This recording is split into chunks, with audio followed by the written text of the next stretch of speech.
Okay, I find this a video worth making. So I didn't have any fancy formulas and fancy animations, and I'm not a smooth talker.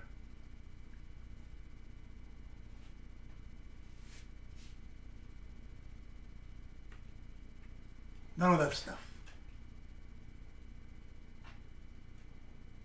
I have no vested interest to say,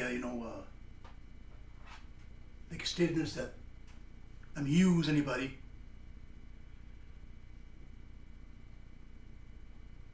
I'm here to actually basically give you the whole thing, reveal the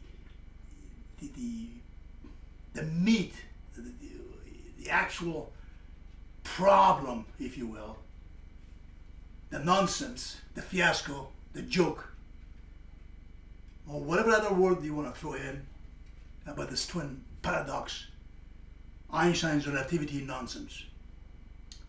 So here's how it looks like, the basics. And you tell me what's wrong with this picture.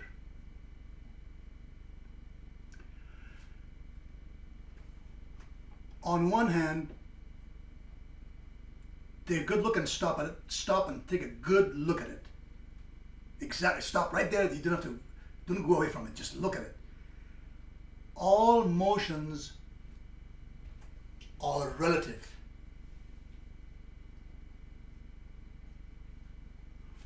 All motions are relative. There's no absolute motion. There's no absolute where something is stationary and everything else moves to this absolute thing.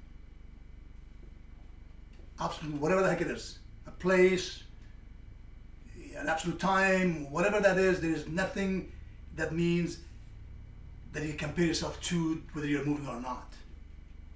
That's what that means. So this means you have no idea if you're moving or not. Or if the other thing is moving. You have no clue. That's exactly what that means. So you can never sit, that means you can never sit down and say, okay, this one is moving, so I'll calculate, do the Lorentz transformation, time dilation, nonsense, blah, blah, blah. Who's doing that? This guy or this guy? There's two of them, right? That's relative. So which one is doing a calculation as to who's moving and who's not?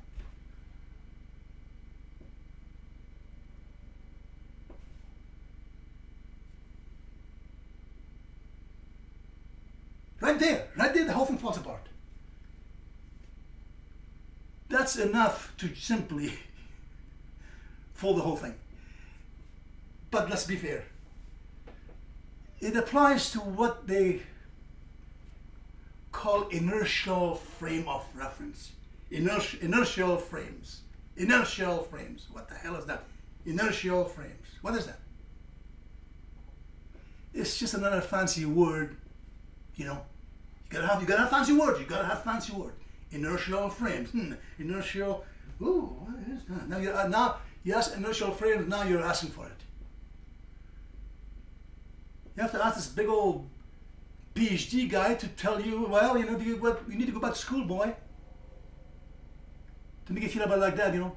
You know the routine.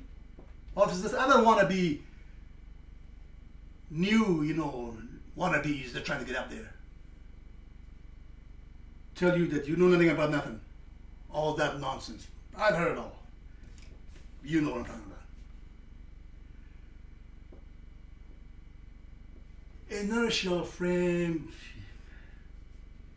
simply means that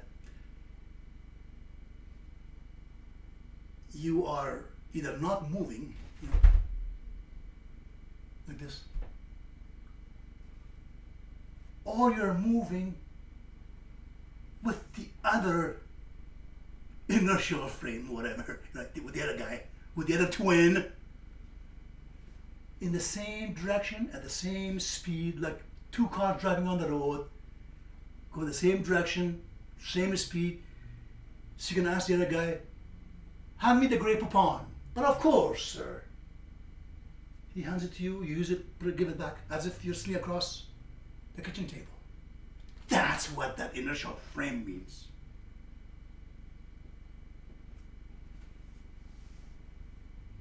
So that means that this time dilation, check it out.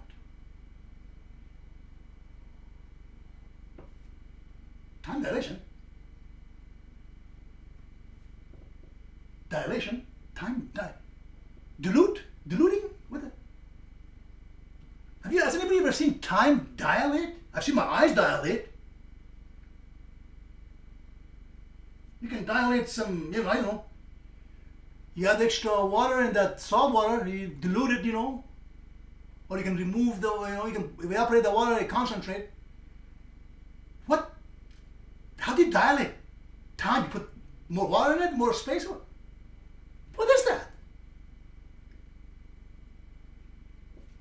Language is a good way to rule the roost.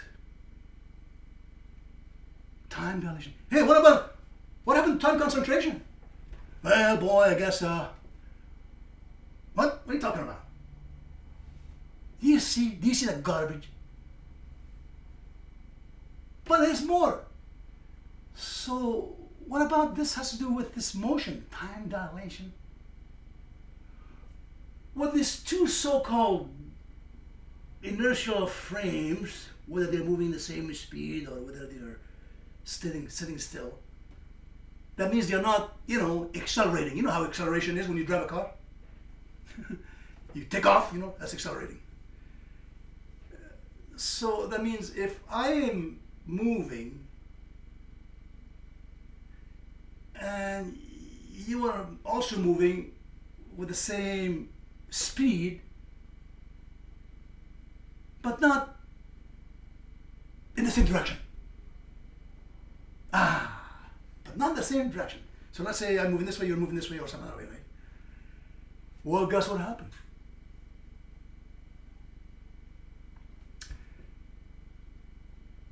I cannot tell you to hand me the Grey Poupon. Right? Because by the time I say, hand me the Grey Poupon, you're over there. So supposedly, in this frame, this inertial frame, which means I'm not accelerating, you're not accelerating, we're just moving, relative to each other in some other, different direction, right? I see your time, your clock, to move slower. I see your time to move slower. Why? Because moving objects, when objects move, their time ticks slower. But of course, you all know that this means in relativistic speed, like really, really fast. Half the speed of light or some nonsense. Not down the street. You get the idea. We already know that, but I'll go ahead and verbalize it. But wait a minute. Motion is relative. So he is seeing my time tick slower. As far as he's concerned, time dilation means time moving slower. Slower according to what clock? His clock. He looks at his clock, it ticks normal. I look at my time, it ticks normal. I see his clock falling behind, and he sees my clock falling behind. So he thinks I'm younger, I think he's younger. Because hell, mine's 12 hours later, and his 12 hours behind, so I'm 12 hours older.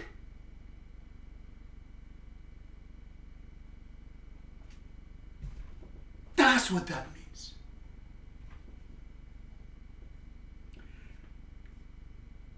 So, what the heck does this do? So if it's going slow, mine's going slower, then when we get together, I see him younger and he sees me younger than he. It doesn't make any sense. Hey man, you're younger than me. No, you're younger than me. No, you're younger than me. No, you're younger than me. It's stupid. As stupid as it gets. You know it, I know it, we know it. This PhD clowns, they're slick. They have all kind of tricks up their sleeves. They say it's been resolved. If you Google twin paradox and you go to Wikipedia, you will see that they are not solving nothing whatsoever has to do with the twin paradox. How can you even solve it? What they are doing, they tell you clearly that, first of all, that it doesn't make any sense. That it's not speed that makes the other clock tick slower. Huh? Because when it comes to twin paradox, one of them turns around to come back to base to find out that the other one is older, the one that didn't move. He was wrong that he thought that his clock was ticking slower. So now they're stuck with that nonsense. So what the heck this off? They'll automatically takes the position of the Earth not moving, and this clown twin took off. He comes back, he's going to be younger. So he was wrong looking at his brother time's ticking slower. They're not solving the actual problem. They are automatically taking the Earth's position as being stationary, while preaching that movement is relative. You see the sleight of hand, you see the garbage, do you see the nonsense? But they also tell you that as far as the twin is concerned, you're looking at the Earth. The Earth is moving. Well, they also threw that in there. So then, Then they go farther. Well, then what causes it? Acceleration. Because the twin had to go and then turn around and then come back. So acceleration causes what? Him accelerating, the twin accelerating, causes his clock to tick slower and looking at that clock going faster. But they don't tell you that. It has to be the case because when he comes back he's younger, right? So from some cosmic distance, suddenly when he turns around or whatever the heck it is, he sees his time going slower. What happened? Run low on battery or something? Isn't there a clock next to you? They're gonna go, hey man, it's running. This is my clock and they're both my clocks. What? This one must be low on battery, but maybe this one is my clock. This one's fine. But how the hell does he know that? You can't see that clock.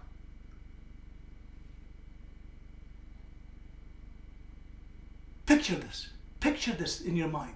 Since no twin has left and came back, buddy, how the hell do you know any of it? But no, you're taking things too literally. After they throw in change of frame and all this other nonsense and Doppler shift, you find out that you just have to read it for yourself to find out that they all throw it all out. It's all negated. It has nothing to do with anything. On one paragraph, they say that's been counted out, that's been counted out, that has been counted out. Then they turn around and actually solves it. You have to read it. You have to read it to believe it. Just Google twin paradox. I'm looking at it right now. I don't want to go through the whole motion reading it. It will take me an hour. And pay attention. They haven't solved the damn thing. How much that one flying, the twin that left each less than compared to this one. But in the meantime, How do you know it's true? What is this? A circus? Circus show? But let's go further. Let's go further, my friend, and you can cry, you can laugh, you can jump around all you want, but just know one thing, it's not you. It's not you that's dumb, that you don't get it. Don't get impressed by these flashy Milwaukee's space-time bullshit and bambo jumbo. You get the idea. And you all these fancy formulas and Lorentz this and Lorentz that and Lorentz blah blah blah. Bear with me. So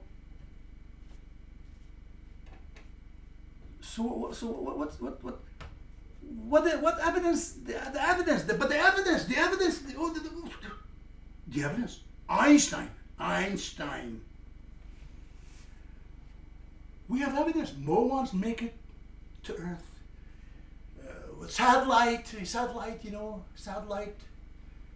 use the formula Einstein. Nobody has proved Einstein wrong. It just sounds good. It just sounds good. You have to see the details of it. First of all, get this. Time dilation and length contraction. Length contraction.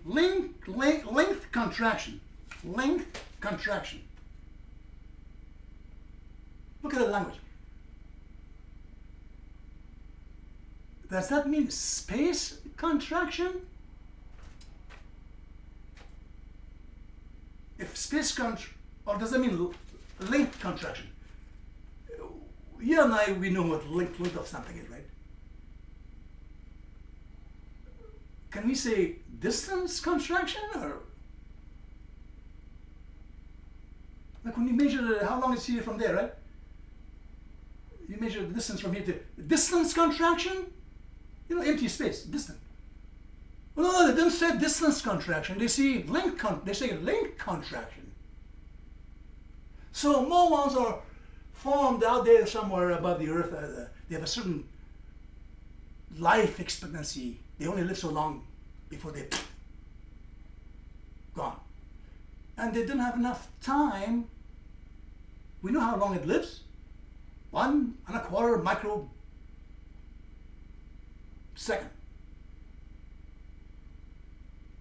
And the distance from there to Earth is too long. So their time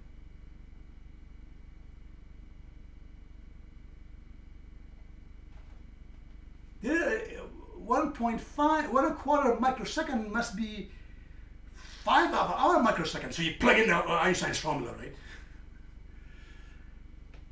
Well, at that time frame, their time frame, the muon's time frame, muon, according to them, when they look at their clock, if they could talk, is 1.25 microsecond. 1.25 microsecond. Ooh, that's pretty small amount of time. And whatever 5, 6, whatever the heck microsecond, our time, that's pretty doggone small. Well, the speed it travels, which is almost 95% of the speed of light, whatever, it still don't have enough time to reach the Earth.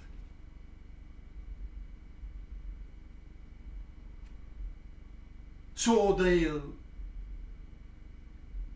length must contract. The distance must contract. Mr. Professor, shut the hell up! Get your language straight, man.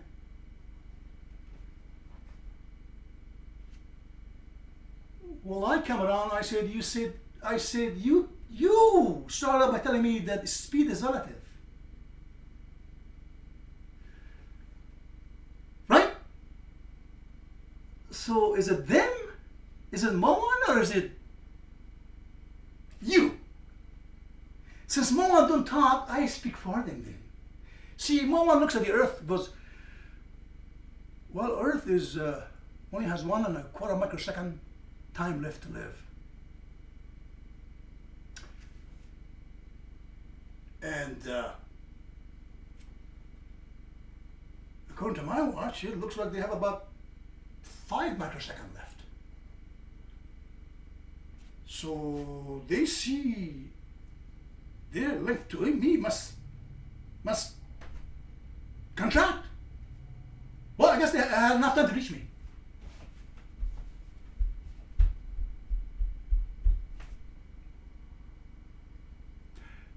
So which one is living? Which one's time is contracted? Or dilated and length contracted? Which one? That means who's younger when it arrives? Imagine this is twins. Same thing, it's twins. We have evidence. What evidence? Which one is younger, you or your twin more one? You see the trick? Do you see the trick? But you throw in this flashy, Mince wonkish space and Lorentz this and Lorentz that and whatever. Plus, it's just a one-way trip. Moment wasn't you went in there at moment to check you out and then left, came here and then went back to check you out. Hey, the Earth has aged less than me. Do you see this? Motion is relative. Motion is relative. Who is younger? Motion is relative.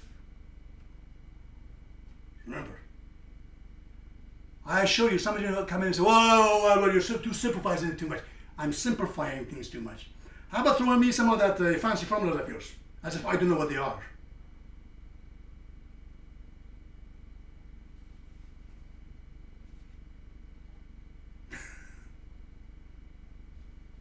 Don't worry about this.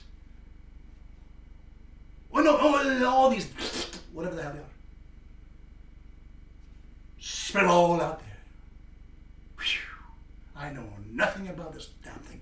Well, you do. I'm repeating what you say.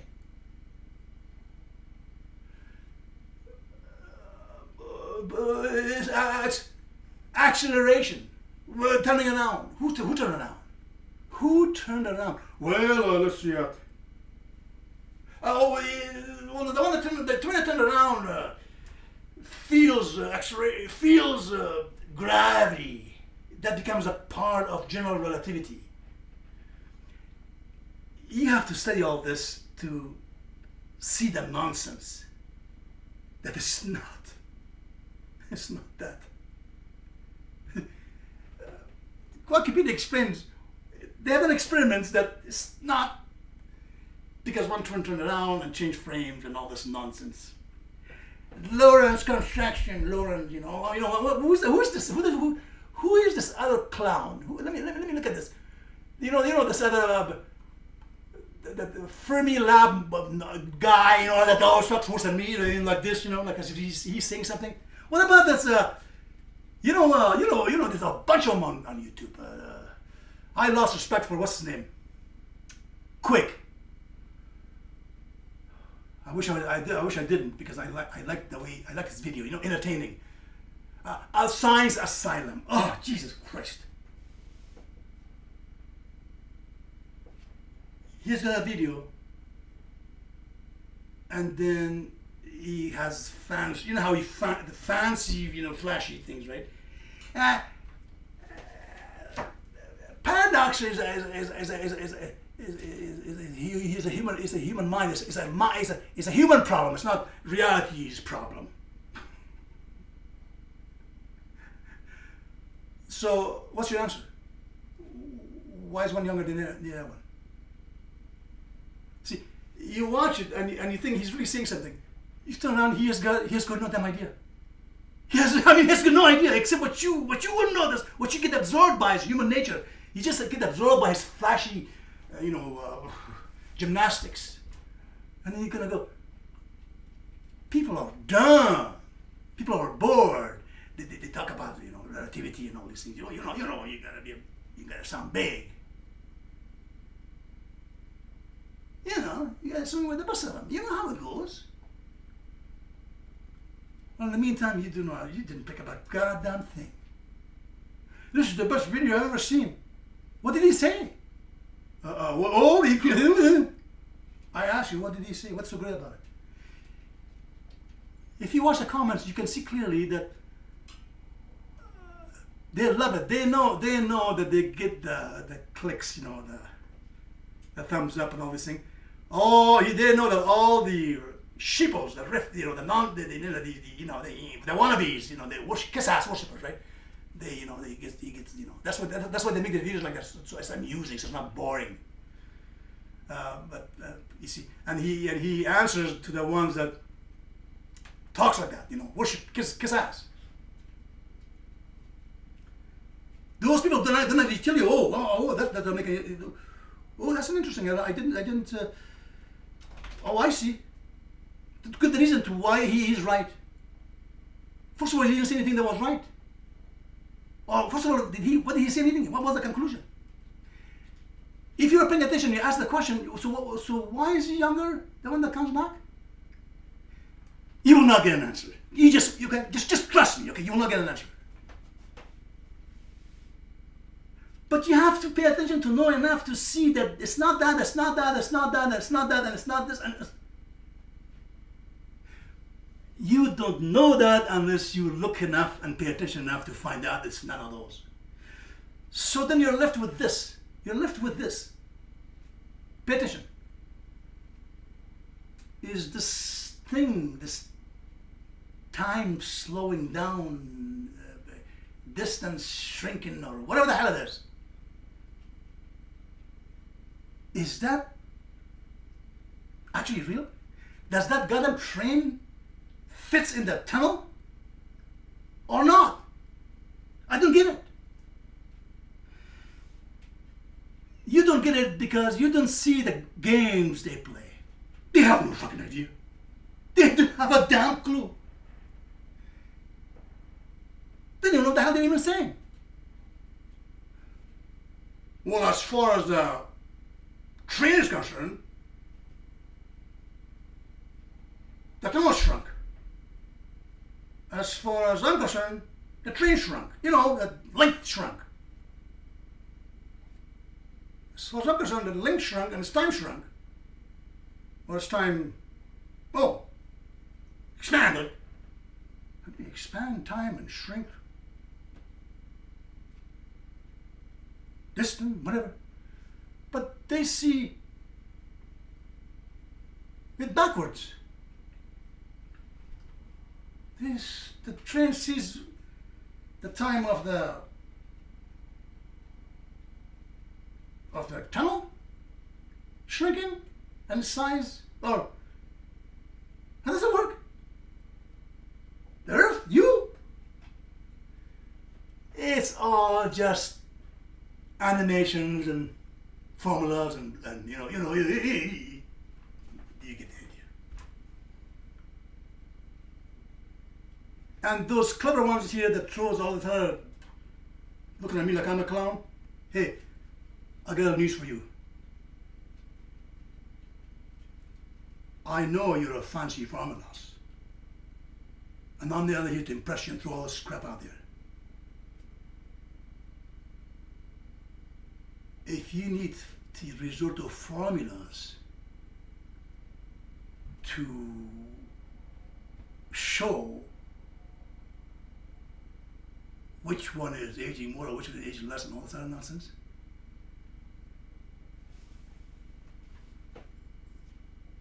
you want to know how you sound like? You sound like a goddamn clown.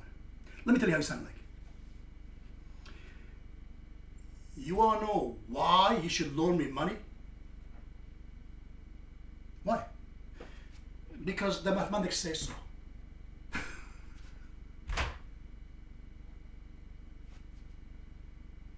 That's why you should loan me money. Does that make any sense? That's what it means when you use formulas and graphs, animations, whatever the hell you're doing, to prove you're younger, which is older. It's a decoy, it's a distraction, it's an amusement. It's either to amuse you or play one-upmanship that they are educated and they've got PhDs, and we have, well, 30 years of PhD, got the certificates.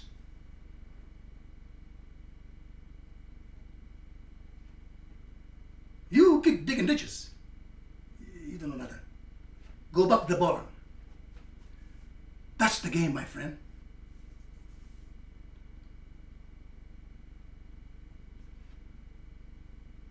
So what happens is, unfortunately, you can't play with the big boys, and you're not a big boy, and you didn't understand it, and you're stupid, and you bought it. And you didn't want to rock the boat, you didn't want to get anybody pissed off, so you just quit school and you moved on with your life. And then with all the other ones, you just fight it out every day until you die. Doesn't matter if it's Einstein or computer or air conditioning or whatever the hell it is. You no capiche, you no comprende, you don't know, no, nothing, you know nothing. It reflects on everything.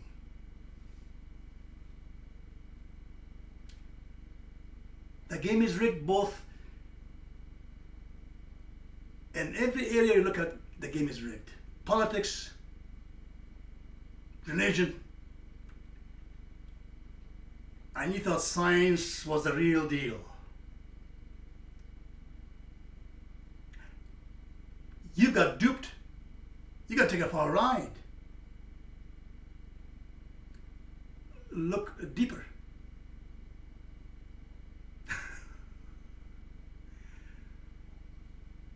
You want to know how something works? You get a loan, boy, you go to school, and by the time you're done, you will learn to either imitate. Monkey here, monkey say. But above all, you better learn how to read and write and follow instruction to pay the loan back. That's right. And get a job. Works for me. Whether it's a goddamn Einstein relativity or whatever the hell. The computers are all about zeros and ones. It's all nothing but binary 0 and 1s. It is. Zeros and ones? What the hell? There's a 0, there's a 1. Here's my monitor. There's my computer. Where do I find these things? Oh, you're taking the thing too literally. Really? It's binary, binary, code binaries, codes, binaries, logic, high logic, low line. But you never know what's behind all that nonsense. Trying to find out what's behind it. Guess what? Whew. That's going to cost you huge. That's right. It's owned, my friend. It's owned. At best, you will learn to copycat and you repeat. If you're good, you just simply memorize. And you learn to, code. You learn to write programs on your code. And you do this, but you do have no idea what is behind all that stuff you're doing. Well, you must know because you're the one that's doing it, right? They must know what they're doing because they're doing it.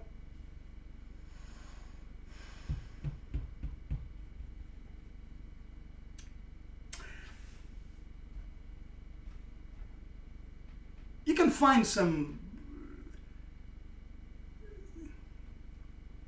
genuine people out there that, they tell you the truth. But they don't really time to really tell you just what's going on. I mean, what's up? I mean, exactly. What is 0 and 1 is not computer language. It's our language. It's not. Computer is just an electronic box machine. It has no language. It's just like a light bulb switch. What language? Oh, you're taking things too literally. No. You're not taking things literally. Let me ask you, my friend, what is a memory?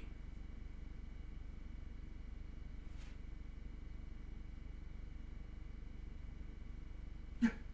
What's a memory? Oh. What is a data?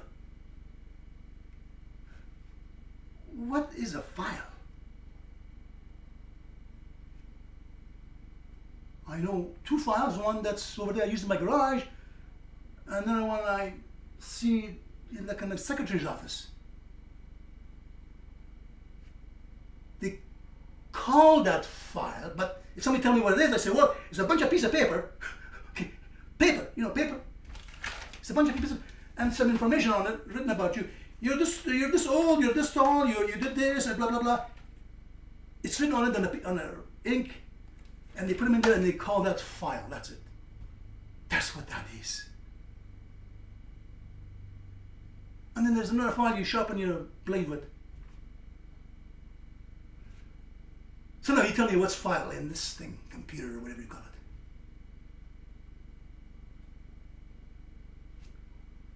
Something I'm familiar with. Like, you can't, you got problems. You know what? You yourself do not know. You yourself do not know. You're going to sit around and play this game out with me that's what you need to go to school for? They got you. So, hey, Mr. Expert, what is then the cell, the cell, memory cell? You didn't tell me what the memory is, you don't know what file is, you don't know what binary, high, low, whatever other crap you throw out there. How computers turn it into 0 and 1s into text and images and sounds. Because they don't. Because they don't. First they shove this nonsense at you. Now they have to sell you another game called how you turn those things into images, words, sounds, videos.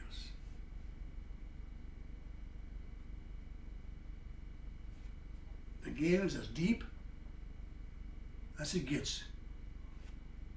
All perfectly put together to control you, and the means of control is not, if it's not guns, it's not bullets, this is way much more effective. It's language. The game is language.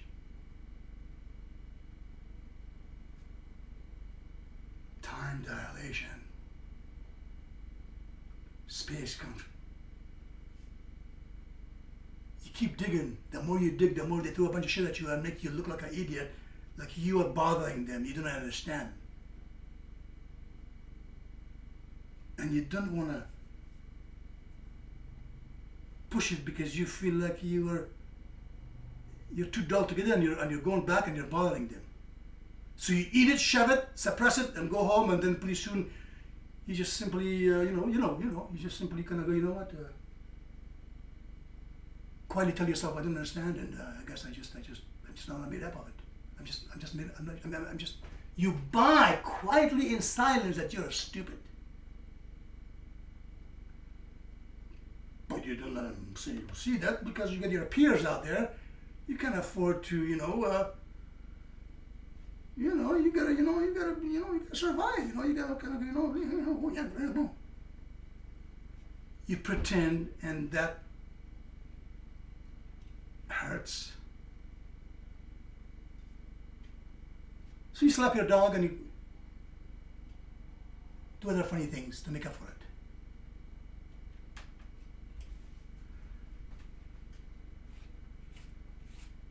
You see, this, so back to this topic here. I want to tell you, take a good look at this. I don't want to get off the subject here. No. Okay. I'm going to get back right on target. Here we go. Here's twin paradox. Here's twin paradox in its correct description as the way Einstein, you take Einstein's statement and you make it a twin paradox to fit that. That's how it looks like. You have two vessels, spaceship, okay? Imagine an empty space. Nothing at all. That's the whole point. No. There's no judge and jury. There's not somebody else who sit over here determines who's moving, who's not. No. There's no Lawrence and all these Professor PhD, this guy and these clowns, doing the, all these drawings. I'm in one of it and you're in the other one. We're twins. Or it makes no difference. It doesn't have to be twin. So let's say we're twins. Just to make it look good. It's got a nice, Hollywoodish twins paradox. Can you imagine how it would sound like non-twins paradox? Dogs, cats paradox? Nah, it doesn't have the same tone to it, It doesn't have the same, the same ring to it. So you're the other twin and I am the other twin and here we are. Spaceship. There's nothing at all. And we just take off. You do not know if I'm taking off. I do not know if you're taking off because as long as any person moves, the other person thinks that they're taking off or I'm taking off. I have no idea. You have no idea. Who's taking off? Have no idea. And you go around taking off for nowhere, you get enough food to eat, whatever the heck it is. You don't have to worry about that. You don't fuel up or nothing, you just, imagine this. Just imagine this. You have lots of, and you go out there, flash speed of lights every which way you come around. But the cosmos is too far away.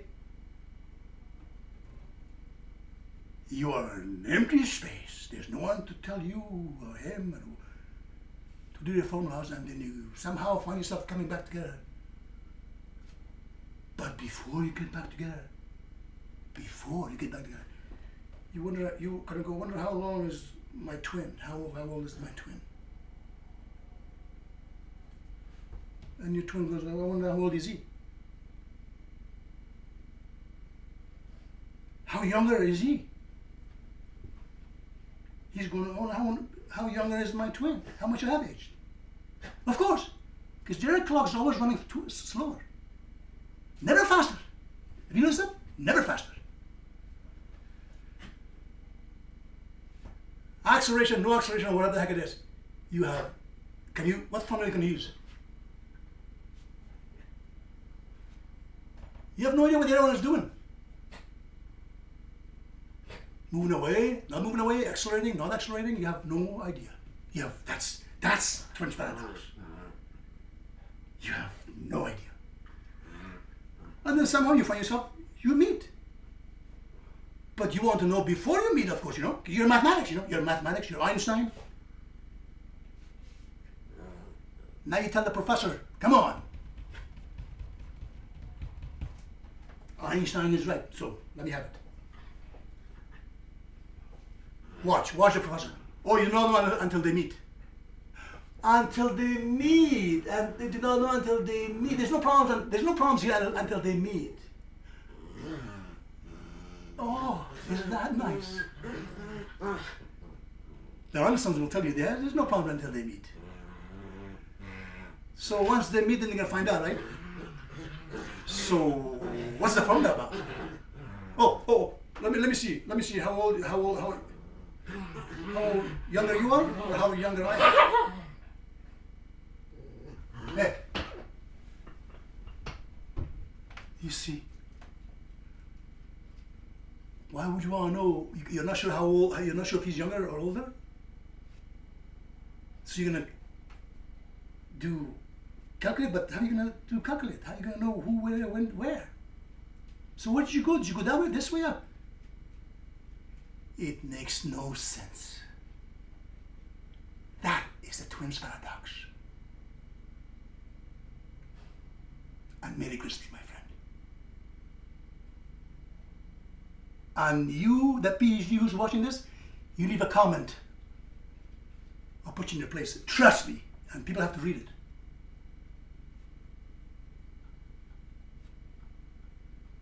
That's right.